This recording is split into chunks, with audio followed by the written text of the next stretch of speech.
¡Hola!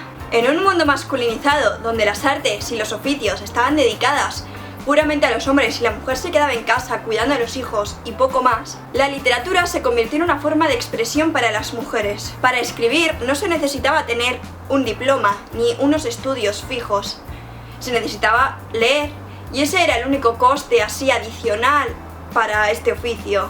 El depender de unos materiales tan sencillos para escribir como ha sido una pluma y un papel, hizo que la literatura se convirtiese en una forma de expresión para muchas mujeres durante muchas generaciones. Pero ojo, ser escritora nunca ha sido pan comido, sobre todo teniendo en cuenta el mundo masculinizado y androcentrista del que partimos. Desde cero, poco a poco, tenemos la idea de la literatura universal, que al igual que la historia universal ha sido escrita por hombres. Y diréis, bueno, pero hay mujeres que escriben. Sí, está la escritura de mujeres, o por y para mujeres. Decidme, por ejemplo, si las hermanas Bronte al escribir decían, oh venga, voy a escribir Jane Eyre para mujeres, para que solo la lean mujeres. Suena absurdo, ¿verdad? ¿Os imagináis que si tuviese la literatura universal y luego libros de hombres escritos por hombres y para hombres? No, ¿verdad? Es muy absurdo, pues se da al contrario, se da con la literatura de mujer. De verdad, imaginaros la literatura de hombres escrita por y para hombres. Por ejemplo, El guardián entre el cedero, que narra las aventuras de un chico, algo que una chica como tal nunca va a vivir, a que no cuenta como literatura masculina. Entonces, explicadme cómo está la literatura femenina, que son narraciones de chicas, hechas por chicas, dirigidas solo para chicas. Suena muy absurdo. Pero bueno, está más que demostrado que no hay una forma específica de escribir para mujeres. Es decir, una mujer puede escribir y tú al leerlo puedes pensar, esto lo ha escrito un hombre. O al revés, un hombre puede escribir y tú al leerlo pensar que lo ha escrito una mujer. La literatura no tiene género y no debería habérsele dado en ningún momento. Que se considere que las mujeres tengan que crear su propia literatura aparte, porque las vivencias de mujeres es algo aparte de la literatura universal, de la historia universal, es muy absurdo. Y las mujeres han quedado apartadas de la literatura por este simple hecho, por ser mujer, por escribir algo que a lo universal no le interesaría. De nuevo volvemos al androcentrismo. Pero volviendo al tema del que voy a hablar, muchas mujeres estuvieron escribiendo durante largos periodos de tiempo donde ellas no podían ni trabajar, ni dedicarse a las artes o a otros oficios porque no tenían nadie cercano que lo hiciese. Recordemos que las artes, muchas artistas de la edad antigua, de la edad media y hasta casi la edad contemporánea, lo han sido porque sus familiares, padre, tío, hermano, eran artistas. Muchas mujeres escritoras se han quedado a la sombra de sus maridos, de otros hombres, como siempre ha pasado, no es nada nuevo, volvemos a lo mismo. Si habéis visto mis anteriores vídeos de estos temas, sabréis que no es nada nuevo el atribuir la obra de una mujer a su marido, compañero o ayudante, o al contrario, directamente negarle y decir, tú no has escrito esto, ya está, fin, punto y final.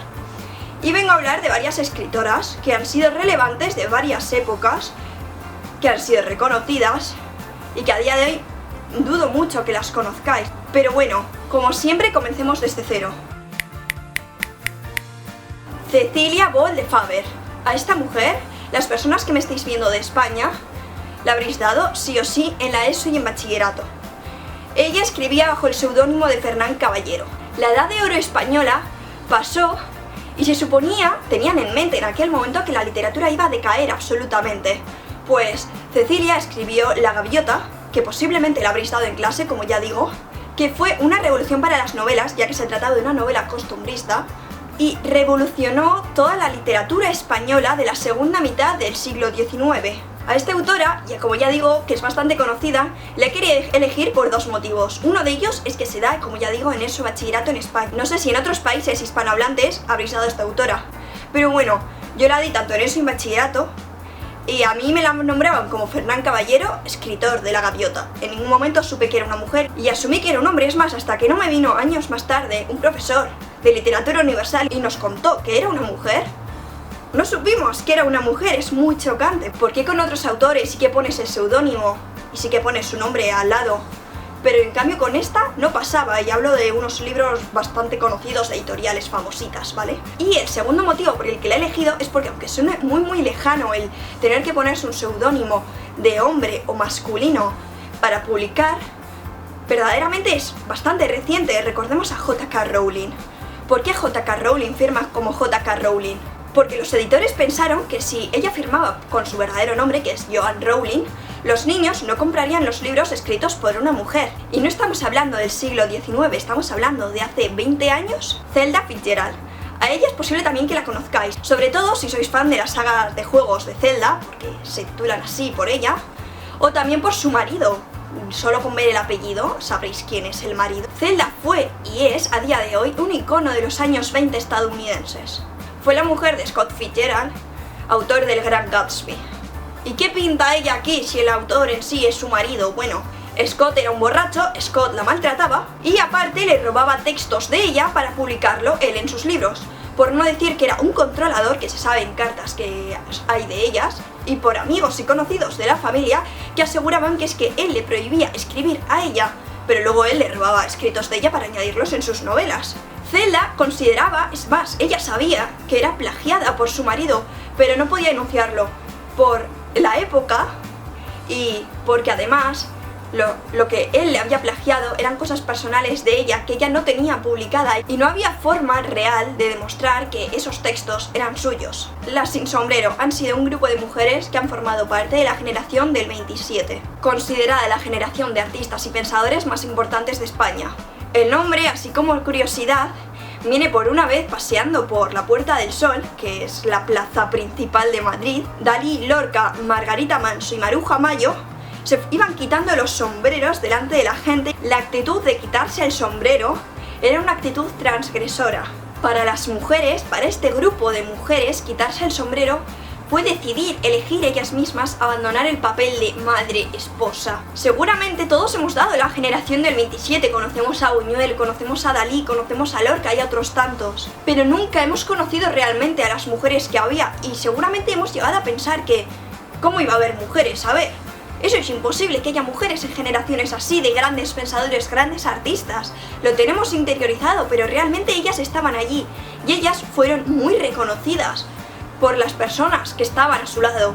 Ellas fueron reconocidas en su día e invisibilizadas posteriormente, como ha pasado otras tantas veces. En el grupo de las Sin Sombrero había artistas como Maruja Mayo, de quien ya hablé en el vídeo de las mujeres artistas, había poetas como Concha Méndez, o filósofas como María Zambrano, y, como ya he dicho, aun siendo muy relevantes para la generación, sus obras apenas están estudiadas, y estoy hablando de a día de hoy.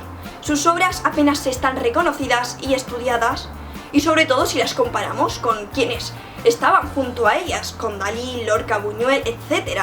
Hay un documental súper precioso de estas mujeres que os voy a dejar en la descripción por si os interesa saber más. Esta os va a chocar bastante, Hildegarda de Bingen, una de las mujeres más influyentes de la Baja Edad Media. Oh vaya, pero si es que en la Edad Media las únicas personas mujeres reconocidas eran reinas, si eso. Para que veáis el nivel de esta mujer, el Papa Benedicto XVI le otorgó el título de doctora de la Iglesia. Quiero destacar así como curiosidad aparte, que ella decía sufrir visiones en las que predecía el futuro. Una de sus obras más relevantes es un libro de medicina en el que todo se trata con remedios naturales. Su relevancia era tal que a día de hoy se conservan cerca de 400 cartas de ella a personas de toda índole como papas, cardenales, reyes, emperadores. Y esta mujer no se quedó aquí, también compuso más de 70 obras con letra y música. Es una de las escritoras, o de los escritores en general, ¿vale? No voy a meter aquí a las mujeres, odio que no haya neutro en español. ¿Por qué no hay neutro? Es que digo escritoras y me quiero referir a escritores. Es una de los escritores, suena fatal, es una de las escritoras dentro de escritores de todo el conjunto, que en su época más libros y textos produjo. Se encuentra ya no solo el manual este de medicina, sino más textos y libros de naturaleza y religión. Y quiero añadir aparte que fue una mujer transgresora que se negó a los hombres que estaban a su mismo nivel y que hizo cambios dentro de la iglesia, y estamos hablando de la Baja Edad Media. Y ahora quiero hablar de Elise Cowen, pero antes voy a hablar de la generación Beat. Al igual que antes he hablado de la generación del 27, voy a nombrar esta generación por lo importante y relevante que ha sido dentro de Estados Unidos. La generación Beat fue un grupo de escritores y escritoras, no escritores como hombres solo, ¿vale? Hay que destacarlo porque luego se confunde con tanto neutro. La generación Beat fue un grupo de escritores estadounidenses de los años 50 que rechazaba los ideales americanos clásicos. Recordemos, años 50, acaba de finalizar la Segunda Guerra Mundial, el hombre es el padre de la casa, la mujer la cuida, la limpia. Rechazaban todas esas ideas y su generación acabó dando paso al movimiento hippie de los 60. Como ya digo, hubo muchas mujeres dentro de la generación beat y ellas sí que fueron silenciadas, aun siendo aplaudidas por sus compañeros de la propia generación. A ellas les costaba más encontrar sitios para hacer los recitales o publicar sus libros. Más que nada porque ellas rechazaban ese ideal americano tan profundamente metido en aquel entonces, que para ellas les jodía más que a ellos, en el sentido de ellas rechazaban ser madre, ser esposa de, ser compañera de. Y al ser independientemente absolutas, sufrían un rechazo por parte de toda la sociedad, ya que sus compañeros sí que tenían esa mínima independencia ya, no tenían la obligación de esa mentalidad de tengo que ser marido de, compañero de. Todos los prejuicios de la sociedad de aquel entonces, a ellas les fastidió muchísimo, como ya he dicho, y fueron hasta rechazadas dentro de su familia. Y aquí voy a hablar de Elise Cowen, que fue una de las autoras más aplaudidas de la propia generación y que acabó suicidándose. Elise era una chica rebelde dentro de esta mentalidad de wow, no quiere ser madre, no quiere ser esposa. Tenemos de nuevo en cuenta, no puede ser rebelde, y menos siendo mujer. Ella sufría una depresión que fue empeorada por su familia porque la familia la rechazaba absolutamente y rechazaba a su generación, es decir, a los amigos de ella. Fue llevada por sus padres a hospitales psiquiátricos a que le hiciesen tratamientos de electroshock a ver si la curaban. Tras pasar por varios hospitales y demás, ya empeoró hasta el punto de tirarse por una ventana, acabó suicidándose y sus padres trataron de quemar todos sus escritos. Claro, sus compañeros de generación tenían algunos que no acabaron quemados, pero imaginaros el nivel de pensamiento de aquella época, del nivel tú no puedes ser rebelde, tú eres una mujer y encima todo lo que escribes está mal, es impuro, porque eres una mujer, no puedes hacer eso. Y los padres consideraban súper impuro todo lo que ella escribía, ya que la generación beat, siendo lo transgresora que era, hablaba de temas abiertos que para la sociedad eran muy tabú, como es la experiencia con drogas o temas homosexuales. En su caso, Elise escribía de experiencias lésbicas de ella misma.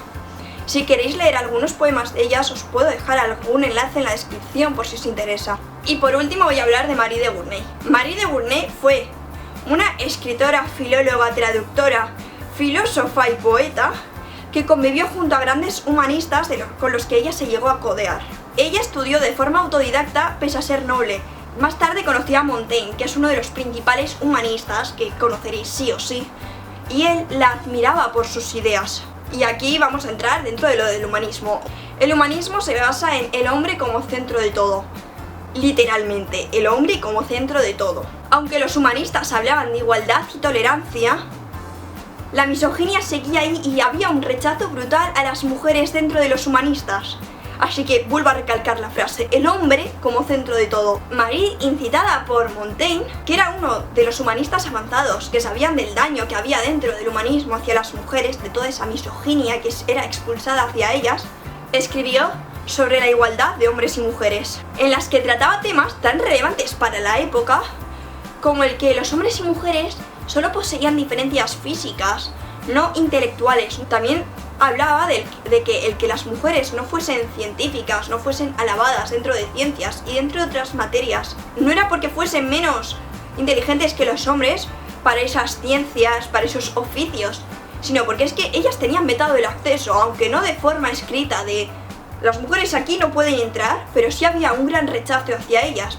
En su ensayo Quejas de mujeres, pedía la igualdad en educación y los puestos públicos, el que las mujeres pudiesen tener esos derechos que los hombres tenían ya.